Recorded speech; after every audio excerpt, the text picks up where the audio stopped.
c'est Elodie du site Elle et Graines. Aujourd'hui, je voudrais te parler de médiation, plus particulièrement de médiation familiale. Comme la plupart des gens le savent, sur cette chaîne Elle et Graines, je suis effectivement diplômée d'État, donc de médiation familiale. C'est un métier qui me plaît beaucoup, mais qui malheureusement n'est pas énormément connu du grand public. Donc je souhaitais, par cette vidéo, expliquer à tous ceux qui nous suivent à qu'est-ce que c'est finalement la médiation familiale. Il faut savoir que la médiation au départ c'est outre-Atlantique, c'est-à-dire que ça a été fait dans un contexte de séparation, de divorce d'un couple qui avait des difficultés à trouver un accord entre les deux personnes pour tenter par exemple de mettre en place une résidence alternée pour les enfants qui convenait aux deux, ou bien pour séparer les biens qu'ils avaient en commun. Et les avocats, qui étaient normalement effectivement là pour ça, se rendaient bien compte qu'il leur manquait des outils en communication pour tenter de mettre en place une sorte de médiation justement. Après, il faut savoir que la médiation en France, ça a ses dents, et notamment pour éviter justement un procès long et pénible pour tout le monde. Parce que par exemple dans le cas d'un divorce, c'est toujours très long. Avant d'avoir une date au niveau des tribunaux, il faut attendre longtemps. Et puis parfois le juge, il prend pas forcément le temps, parce qu'il n'a pas forcément le temps aussi de bien prendre en compte la situation, et donc il tranche.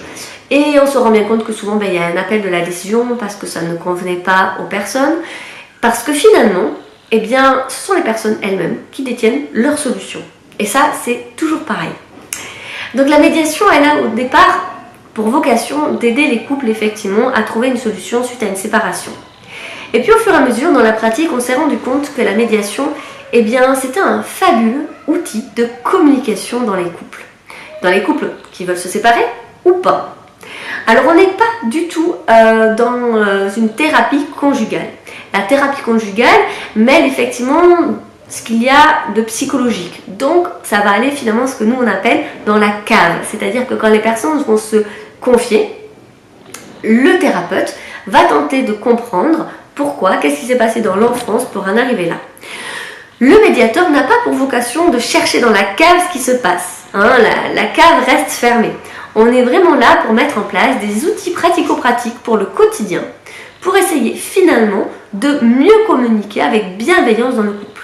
Le médiateur finalement n'est là que pour passer le relais de la communication et c'est pour ça qu'ils viennent souvent en médiation, qui est un petit peu tendu, qui est un petit peu fragilisé, qui est effectivement un handicap au lieu d'être un avantage au jour d'aujourd'hui.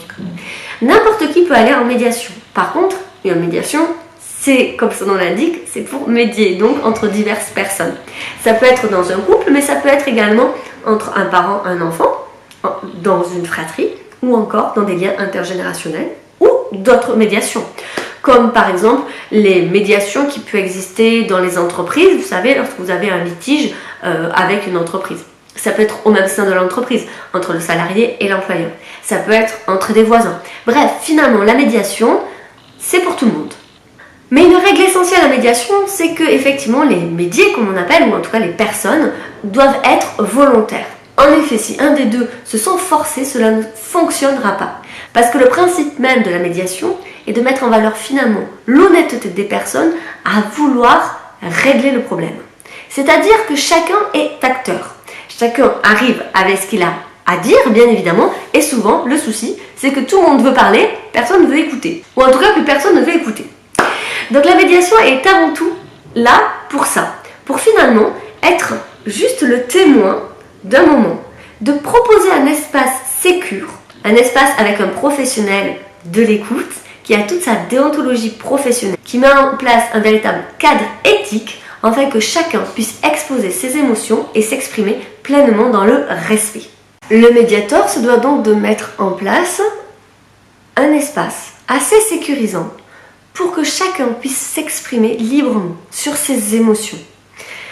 Le médiateur se doit d'être un tiers impartial. Il ne prend pas parti pour l'un ou l'autre. Sinon, il faut changer de médiateur. Souvent, les hommes qui vont en médiation ont la crainte, comme le médiateur est une femme par exemple, qu'elle se range du côté de la femme.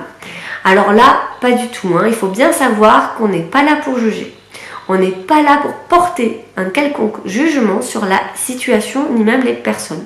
Par contre, un médiateur qui ressent que un des deux personnes n'est pas honnête ou essaye de manipuler la médiation à son avantage peut très bien, par contre, stopper la médiation.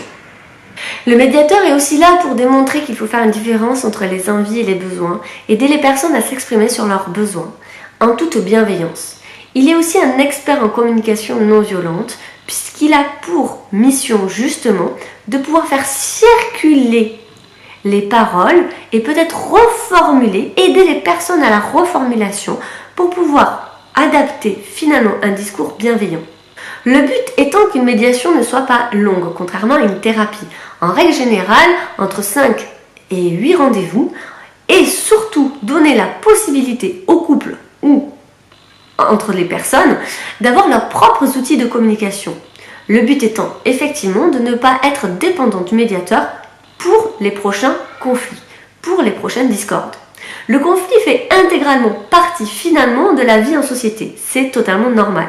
Et encore plus finalement lorsque les personnes ont un lien étroit comme dans un couple. Il faut donc savoir s'exprimer de façon bienveillante, mais en se respectant aussi soi-même, sans se sacrifier.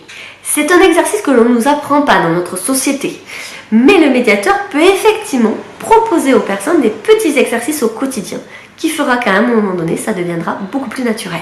En bref, aller en médiation, c'est un cadeau aussi pour soi, un cadeau pour la relation, pour tenter effectivement d'apaiser un conflit avec bienveillance. Parce qu'on a envie que la relation fonctionne, parce qu'on a envie soi-même de s'exprimer, mais qu'on a aussi surtout envie d'écouter l'autre et de comprendre l'autre. Parce que finalement, comprendre l'autre, ce n'est pas comprendre les arguments de l'autre. C'est surtout et avant tout respecter l'autre pour ce qu'il est.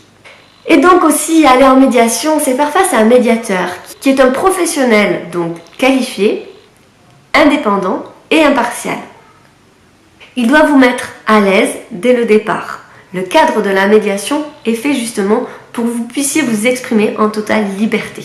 Il existe des médiateurs partout en France, partout dans le monde. Il vous suffit de vous renseigner tout simplement, soit via le tribunal de grande instance, ou bien sinon, il y en a CAF ou diverses associations. Vous avez également des médiateurs dans les pages jaunes où vous pouvez les trouver sur internet. Je vous mets dans le barre d'infos 2 grandes associations de médiateurs en France. Chaque médiateur est différent puisque nous sommes un professionnel aussi avec ce que nous sommes. Notre créativité, notre façon de nous exprimer, finalement, va forcément tempérer et colorer la médiation. Si vous ne vous sentez pas forcément à l'aise avec le médiateur avec lequel vous êtes, n'hésitez pas à lui dire. Peut-être qu'il pourra effectivement vous proposer le nom d'un de ses confrères. Dans tous les cas, la médiation, c'est votre médiation. Elle n'appartient pas au médiateur. Chaque médiation est différente et elle est là pour vous. C'est à vous de colorer votre propre médiation et donc de prendre soin de vous et de la personne et de la relation avec qui vous êtes. Sur ce, si vous avez des questions, vous n'hésitez pas, vous me les mettez en commentaire. Vous pouvez m'écrire directement sur elodie.alexia@ellegren.com. Si le sujet, effectivement, peut aider d'autres personnes que tu connais, n'hésite pas à le taguer sous cette vidéo ou bien à envoyer le lien de cette vidéo. Ça peut toujours aider parce que, comme je dis, on n'a pas toujours envie de faire un travail thérapeutique, mais parfois ça peut aider d'avoir quelques outils de communication pour le bien de la relation, mais aussi pour son bien-être personnel à soi. Sur ce, avec toute ma bienveillance, je te souhaite une très, très jolie journée.